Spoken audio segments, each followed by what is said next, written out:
बेळगावात सुरू असलेल्या कर्नाटक विधिमंडळाच्या हिवाळी अधिवेशनामध्ये काल उत्तर कर्नाटकवर चर्चा होत असताना अथनी येथे झालेल्या काँग्रेस आमदारांनी मुंबईला केंद्रशासित करण्याची मागणी केली।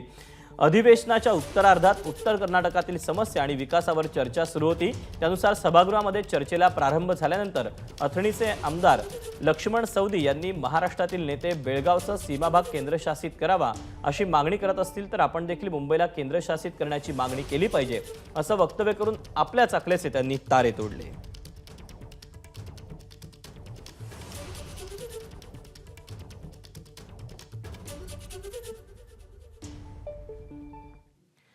या मुद्द्यावरून सत्ताधारी आणि विरोधकांनी प्रतिक्रिया दिली आहे। ते नेमकं काय म्हणतात तेही पाहूया।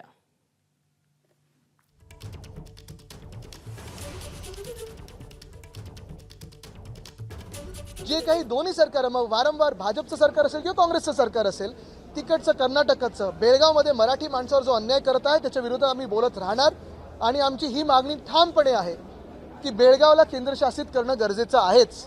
मुळात हे जे आमदार बोललेले आहेत, ठीक आहे, ते बोलत असतील काँग्रेसमध्ये असून, पण ही भाजपची पण भूमिका राहिलेली आहे आधी पण की मुंबईला केंद्रशासित करा। मुंबई ही मराठी माणसाला मिळवायला लागली, लढून मिळवायला लागलेली, अशीच काही आंदोलन दिलेली नाहीये, जिंकायला लागलेली आहे आणि त्या मुंबईसाठी आम्ही लढत राहू, जिद्दीने लढत राहू। त्या राज्यातल्या मंत्र्यांनी आमदारांनी काय बोललं याला काही देणे घेणे नाही। मुंबई केंद्रशासित होण्याचा विषयच नाही, बेळगावमध्येच वाद आहे। वाद नेहमी बेळगावच्या मराठी भाषिकांसाठी होतो आहे। मराठी केंद्राने लक्ष घालावं।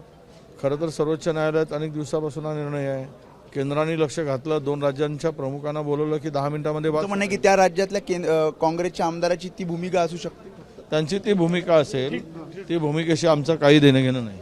हा मुंबई ही सोम्या गोमेची नाही आहे, ही मुंबई मराठी माणसांनी आहे बसवलेली आहे आणि ही मुंबई मराठी माणसांची आहे। आणि बेळगाव, कारवार, निपाणीसह जो परिसर आहे तो कुठल्याही परिस्थितीमध्ये महाराष्ट्राला द्यावा किंवा किंबहुना महाराष्ट्रामध्येचा त्याचा अधिकार आहे, ही भूमिका शिवसेना प्रमुख आदरणीय बाळासाहेब ठाकरे यांनी त्याही वेळेस घेतली होती आणि आजपर्यंत ती भूमिका कायम आहे। आमच्या अनेक शिवसैनिकांनी त्यासाठी तुरुंगवास भोगला आहे। प्रामुख्यानं आमच्या पक्षाचे नेते आणि उपमुख्यमंत्री आदरणीय एकनाथ शिंदे साहेबांनी त्या काळी 2 महिने तुरुंगवास या बेळगाव महाराष्ट्रामध्ये यावा यासाठी आंदोलन केलं होतं आणि तुरुंगवास भोगला होता। त्यामुळे असल्या नवख्या आमदाराला, ज्याला मुंबईची माहिती माहीत नाही, ह्या मुंबईच्या संरक्षणासाठी आणि प्रामुख्यानं ह्या संयुक्त महाराष्ट्राच्या निर्मितीसाठी 106 हुतात्म्याने प्राणाचं बलिदान दिलेलं आहे, त्या बलिदानामुळे मुंबई आम्हाला मिळालेली आहे, हे विसरून त्याला चालणार नाही।